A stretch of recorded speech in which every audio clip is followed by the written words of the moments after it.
সুবা missing হয়েছে এরকম একটা সকালে আমরা একটা তথ্য পেয়েছিলাম ঢাকাতে তথ্য পাওয়ার পরে আমরা ওখানে ইয়াতে পাঠাই, আমাদের অফিসার ফোর্স পাঠানোর পরে আমরা জানতে পারি তারা আসছে এখানে, বাট ওই সময় তারা লুকায় যায় আর কি পাশের বাড়ি বা আশেপাশে কোথাও।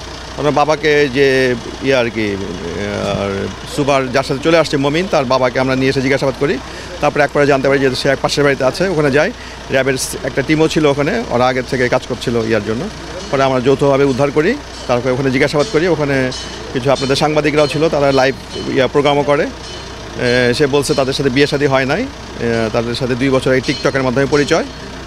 আর হচ্ছে যে তারা 2 দিন আগে আসছে আর কি, শ্যামলী বাসে করে তো নওগাঁয় আসছে।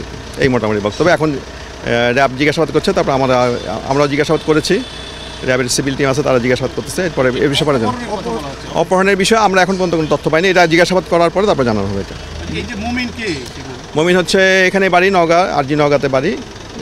ওরা হচ্ছে ঢাকাতে হচ্ছে সে গুলিস্তানে একটা কাপড়ের দোকানে কাজ করে, 7,000 টাকা বেতন পায়। উনি একটা কাপড়ের দোকানের কর্মচারী আর কি। এই ওই যে বললো টিকটকের মাধ্যমে পরিচয় হয়েছে। মেয়ের বাড়ি হচ্ছে বাকেরগঞ্জে, এখানে তার ফুপুর বাড়িতে থাকে মোহাম্মদপুরে, ওই বাড়িতে এসে থাকে আর কি। এটা তো এই বিষয়টা হচ্ছে ঢাকার বিষয়। এখন ঢাকাতে ওখানে মামলা হয়েছে কিনা অপহরণের ডিটেলস জানি না আর কি, ওখানে জেনে আর জানতে পারবো আর কি। না, ওইরকম কোনো কিছু তথ্য সে দেয়নি এখন পর্যন্ত। তবে তাদের মধ্যে কোনো বিয়ে শাদী হয় না, এটা বলছে সে।